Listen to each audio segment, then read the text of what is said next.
Hello, what's up? Ali here again, and on this video, we're gonna go step back in time and jailbreak our PSP. Well, I have checked some of our old videos, and I have noticed that some of the links are either dead or no longer available. And since we are always committed to keep our videos up to date and relevant, we will be redoing some of our old videos, and we will start with the PSP. And on this video, we are going to use the version 6.60, but you can also use 6.61. You can follow this video. The process is exactly the same. You will just have to pick the right firmware that you prefer. And also, you can follow this video if you are going to jailbreak a PSP Go. I will just lead you to the right firmware that you need to use for your update. So let us go ahead on our video and start with downloading our files. You will find the link on our description. Just open the link. And on this part, you will see the firmwares for your PSP. If you are already on the latest firmware, you don't have to go through this part.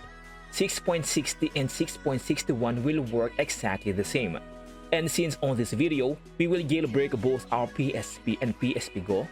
For the PSP Go, you may choose between these two files. This is if you prefer 6.60, and this is if you prefer 6.61. And for the rest of the PSP, you may choose between these two files. This will work either on the fat models, slim, 3K models, and including the street models. And since my PSP is already on 6.60, I don't have to go through this, but I will just go ahead and download 6.61 so that I can show you how we can update our PSP. And now for the custom firmwares, just open the link in our description and click on this part to download the file. On this file included all the CFW for the 6.60 and 6.61. This is the update that we are going to use for the PSP Go. And this is the update for the rest of the PSP. Let us start with my PSP FAT.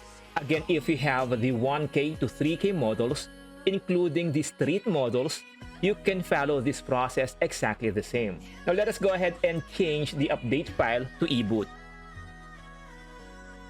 So extract our custom firmwares here. And on the extracted folder, we are going to find two files. This is for the 6.60 and 6.61. And since we are using this on the 6.61, let us go ahead and extract this folder. Now on the extracted folder, we are going to find two folders, the PSP folder and the SE plugins. Next is we are going to create a new folder and name it Update, all capitalized.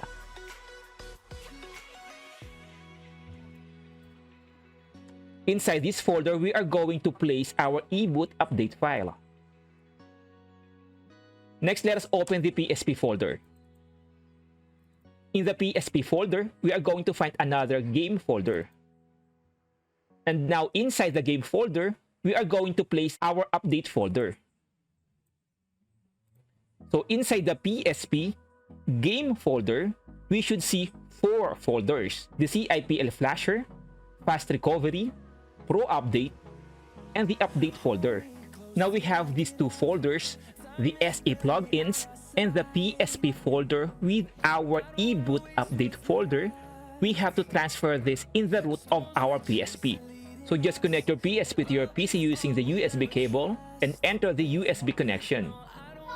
On this process, it is highly advisable to put your PSP on charging, because if your PSP suddenly loses power while updating, it will surely break your PSP. Now let us go ahead and transfer our two folders on the root of our PSP. So just drag and drop it here, copy to your PSP, and overwrite everything.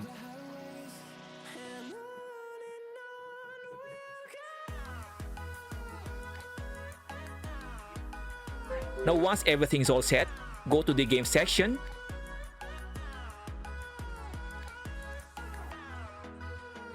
Inside the memory stick, just click on the PSP update version 6.61.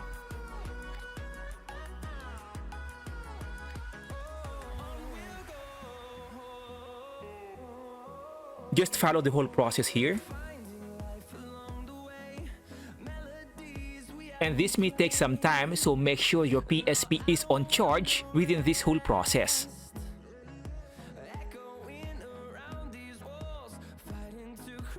After installing the update, just go back to the game section, memory stick, and run the Pro update.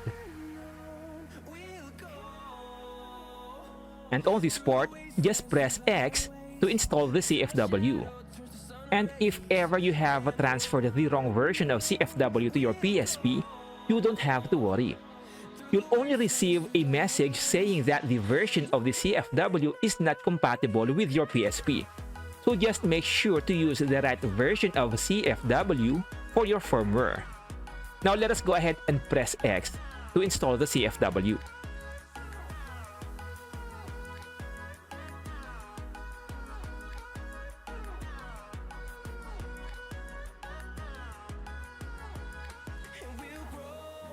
After installing your CFW, congratulations, you have successfully jailbroken your PSP. You may now go ahead and use your backup games. Now if ever all of a sudden you can no longer play your backup games, you don't have to go through the whole process again. All you have to do is just run the fast recovery. Now let us go ahead and show you how to do this on the PSP Go.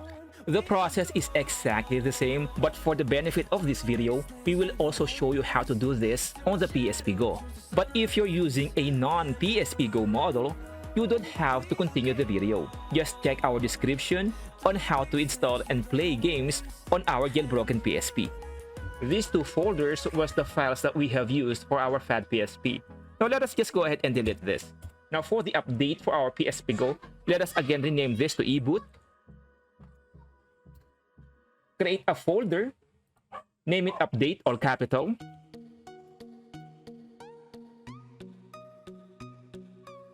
Place the EBOOT update file inside the update folder. And since we are also using the 6.61, extract this folder. Open the PSP folder, game folder, and place our update folder inside the game folder. Again, we have to see these four folders inside the PSP game folders. Now let us go ahead and transfer these two folders in the root of our PSP Go. And just overwrite everything. On the PSP, after the transfer, we can now go ahead and go to the game section, system storage, and run the update. But since I already have the update, I don't have to go through this process again. And also, if you are on the 6.60 or 6.61, you don't have to run the firmware update. You only need to update if you are on the lower version. But if you are on the 6.60 or 6.61, you can proceed to the installation of the custom firmware. Now let us go ahead and install our Pro update.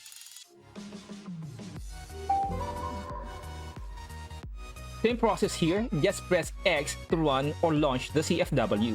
And if you are getting the message that the CFW is not compatible with your current firmware, just make sure that you have the right CFW for your exact firmware.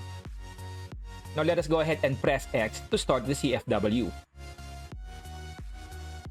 After that, you have already jailbroken your PSP, and if ever all of a sudden you have lost your CFW, you'll just have to run the fast recovery and don't need to run the whole process. So this will be it for now. If you have any questions, suggestions, or issues that you have encountered throughout the process, just share them on our comment section and I will definitely address them. And again, my name is Ali. If you found this video helpful, please go ahead and like and subscribe, and I will definitely see you on our next video. Bye-bye.